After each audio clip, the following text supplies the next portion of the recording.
혼인기간이 17년이고요. 부부의 순재산의 합이 약 6억 원이며 아내의 투기재산의 가액은 2억 원인 사건입니다. 자, 이 부부의 재산 분할 몇 대 몇이었을까요?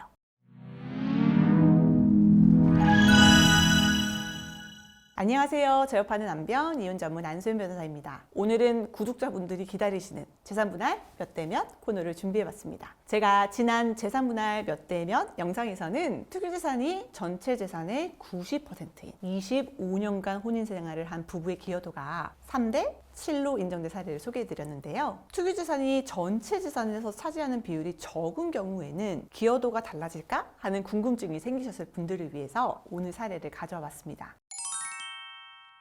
오늘 소개해드릴 사례 부부는 재혼으로 만나셔서 전혼 자녀들을 함께 키우면서 17년 동안 혼인생활을 해오셨어요. 남편은 공무원이었는데 혼인생활 17년 중 10년간은 공직생활을 하시다가 중간에 퇴직하신 후에는 혼인기간 나머지 7년간은 퇴직연금을 다달이 받으셨어요. 아내는 재혼 기간 동안 전업주부로 가사와 남편의 전혼 자녀들을 양육을 했고요. 자, 제가 부부들이 이혼을 고민하는 시기에 대해서 영상을 한번 올린 적이 있는데요. 자녀의 양육이 어느 정도 마무리가 될 때, 대학교를 졸업하고 취업하거나 아니면 자녀가 결혼을 하는 시기로 볼 수도 있겠죠. 그때가 남편의 퇴직과 맞물리는 경우들이 많습니다. 이때 아내와 남편이 갈등을 겪는 경우도 많아요. 오늘 소개해드린 사례 부부도 남편이 퇴직하면서 갈등이 시작된 거예요. 남편이 퇴직하기 전 급여랑 퇴직 후 연금을 받는 그 수준이 같을 수는 없겠죠. 소득이 감소는 했는데 남편이 퇴직 후 좀 쉬어보겠다고 하면서 낚시도 가고 친목 모임에 참석하면서 여가 생활을 보낸 거예요. 아내는 소득이 줄어서 한 푼이 아쉬운데 남편이 매일 집을 나가서 돈을 쓰고 다니니 잔소리를 조금 했겠죠. 남편은 아내가 자기 퇴직 후 생활을 너무 간섭한다 라는 생각에 불만이 쌓이기 시작하고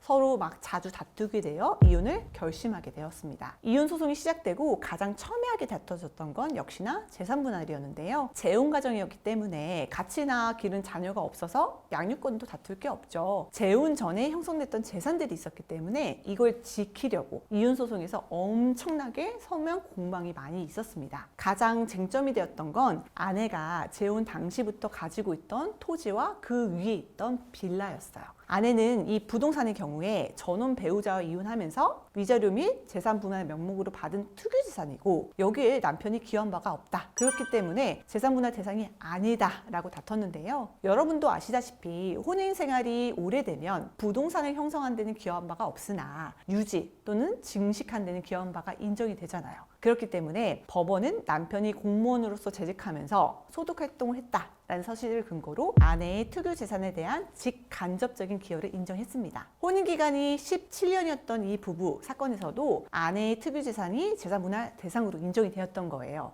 자, 아내의 재산은 총 2억 5천만 원이었고요. 이 중 특유재산이었던 부동산의 가액은 부동산 감정 결과 2억 원으로 책정이 되었습니다. 남편의 재산은 부동산, 차량, 예금 등을 포함해서 3억 2,500만 원이 있었어요. 부부 재산의 총합은 2억 5천만 원 더하기 3억 2,500만 원으로 약 6억 원이었어요. 자, 그럼 중요 포인트만 다시 한번 확인해 볼까요? 혼인기간이 17년이고요. 부부의 순재산의 합이 약 6억 원이며 아내의 투기재산의 가액은 2억 원인 사건입니다. 자, 이 부부의 재산 분할 몇 대 몇이었을까요? 바로 5대 5였습니다. 자, 여러분 많이 기다리셨죠? 5대 5.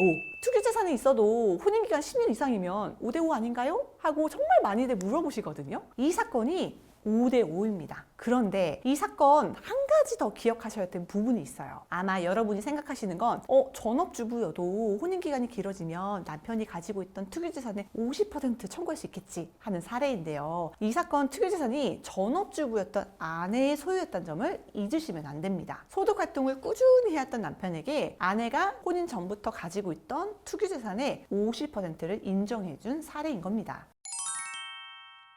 제가 재산분할 몇 대 몇 코너를 시작하면서 연속적으로 투기재산에 대한 사례들을 보여드리고 있어요. 앞으로 더 다양한 사례를 보여드리겠지만 이 투기재산부터 시작한 데는 이유가 있습니다. 투기 재산이 있는 경우에는 다른 경우들에 비해서 기여도를 예측하기가 어렵다는 게 그 이유인데요. 상담 오시는 분들도 투기 재산이 있는 경우에 재산 분할 대상이 된다면 재산 분할은 얼마나 인정받을 수 있을지 판단하기 너무 힘들다 하시거든요. 그래서 이혼을 고민하시는 분들이 재산 분할에 대해서 제대로 알고 정당한 권리를 행사하실 수 있도록 최대한 많은 사례들을 쉽게 설명드리려고 고민하고 연구하고 있습니다. 오늘 영상이 도움이 되셨다면 좋아요, 구독 부탁드릴게요. 다음에도 도움되는 주제로 찾아뵙겠습니다. 시청해 주셔서 감사합니다.